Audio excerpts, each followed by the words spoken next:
The gentleman's name is Kevin Coleman, and I want you to keep your eyes on this guy as he flies a very, very powerful airplane. And as we welcome to our show, my good buddy, Dax Warmless. Good morning, Dax. All right, how's everybody doing today?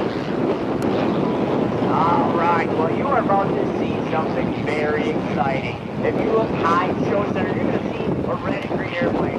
That is flown by none other than Mr. Kevin Coleman. As you heard from Rob a little bit earlier, Kevin is only 22 years old. That's right, he started flying at the age of 10. His instructor, his very first instructor, was a world-renowned airshow performer, Mr. Marion Cole. He's been coached by some of the likes of Sean E. Tucker, Mike Julian, Bill Stein. So this has been taught by some of the world's absolute very best. And just a minute, what Kevin's going to do right now for you this morning is call it a little teaser. He's going to go up, get himself warmed up, get the airplane warmed up, and then we're going to do the full show a little bit later this afternoon. But these airplanes are so high performance, it's always good to do a morning check. So he's got the smoke on. In just a minute, he's going to be diving in here, and he's going to demonstrate what this airplane will do. He's going to be flying at speeds of over 275 miles an hour. He's going to endure running 10 positive G's. All right, ladies and gentlemen, let's look high and to the right. Diving in. Ladies and gentlemen, demonstrating the roll rate of this airplane. At over 420 degrees per second, I give you Mr. Kevin Coleman. Now, this aircraft is powered by a Lycoming AEIO 580 engine. It cranks out over 400 horsepower. As you see Kevin tumbling the airplane back up towards the sky. He likes to call this the pop top. He pops it off at the top with a flat fin back down towards the runway. Here we go. Now, when we're talking about G's, we're talking about the forces of gravity. Kevin's right there. He's experiencing about 10 G's. Let's make the math simple for myself. Kevin weighs 200 pounds. That means there's Kevin 10 G's. He's doing this, and he weighs over 2,000 pounds. All right, ladies and gentlemen, the camera's ready. He's going to park the airplane for you. Right there, using the torque encoder, he actually flies the airplane backwards. Ladies and gentlemen, this is called the door roll. Now, Kevin also does something very special. He's got a scholarship program set up for young people. If you go to KevinColemanAerosports.com, you learn all about this scholarship. He wants to actually get young people involved in aviation, whether it's flying, maintenance, management, whatever you like to do. Kevin wants to help you out. So go to KevinColemanAerosports.com. And ladies and gentlemen, look at him as he defies the laws of physics with the shockwave, tumbling nose over tail, tail over nose. Now, if you look at the airplane and say, how does it fly like that? You actually use the propeller. The propeller helps you. It's called gyroscopic precession. You have something that rotates in a disc. You put an input in, it actually reacts at 90 degrees to the direction of rotation. As he demonstrates his new maneuver called the Louisiana left-left. That's right, Louisiana. Kevin comes from Coshada, Louisiana. He's actually still in college. We have to try and make it back to school on Monday. That Louisiana roll to the inverted. Checking those seatbelts out. As Gopher staring out the tube. As I said before, this is just a warm-up for Kevin. You're going to see a full hardcore routine. He's actually going to turn this airplane into a helicopter. That's right. He's going to balance it on the beautiful hardcore propeller. Now, this aircraft is actually a steel tubing fuselage with, get this, fabric covering. That's right, fabric. But it also has carbon fiber plates. Very strong. Like we work with what Kevin's doing here today. This airplane weighs about 1,200 pounds.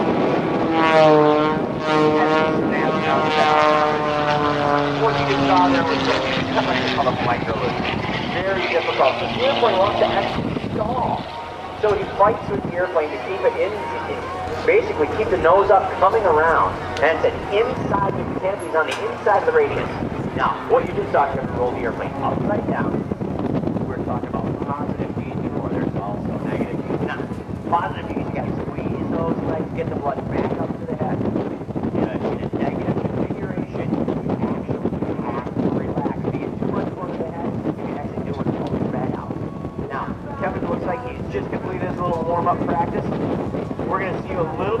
this afternoon, we would like to go to KevinColemanAerosports.com tonight. Check us out. You can also follow our adventures along with us on Facebook. See what's going on with us this year.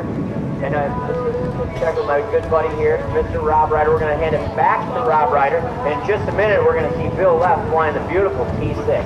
Yes, indeed, Dax Wanless. Ladies and gentlemen, how about a big round of applause for Dax Wanless? And of course, the man in the air, in that green German-built Extra 300, wait a minute, 300 which? S. 300S. With that 8580 engine built in Williamsport, Pennsylvania at Lycoming. That Thunderbolt engine, right? That's absolutely right, Rob. That engine is specially built for this airplane. It has 10-to-1 pistons in it. It cranks out over 400 horsepower.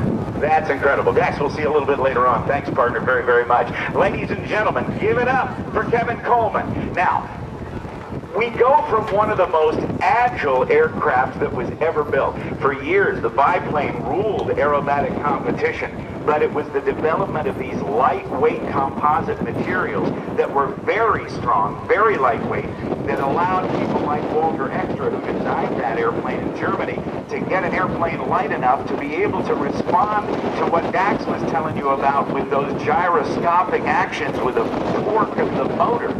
Well, we're going to go back in time to a time when they weren't even thinking about that. They knew about torque, but never in the history of aviation have they gotten to the point where the torque can actually make the airplane do airplanes do what they do now. But back in World War II, back in like 1938, the United States Army Air Corps and the United States Navy had a brand new trainer, and it was built by North American Aviation.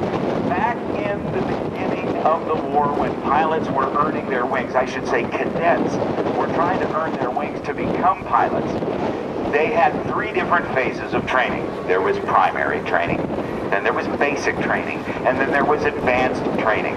In the beginning of the war, each phase took about 3 months, and as the war progressed and as pilots were needed more in World War II, those phases became shorter. However, once you got to the advanced phase, you had a very powerful airplane compared to what you started with. A very complex airplane with what they call a variable pitch propeller, where the angle could be changed by the pilot in the cockpit.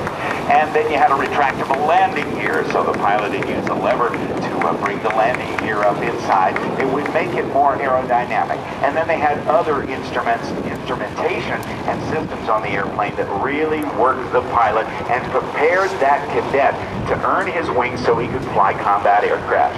As we wait for Bill Left to take to the stage, take a look at Kevin Coleman. Here is the Extra 300S, built in Germany, and there's the man, a young man, 22 years old, from Oceana.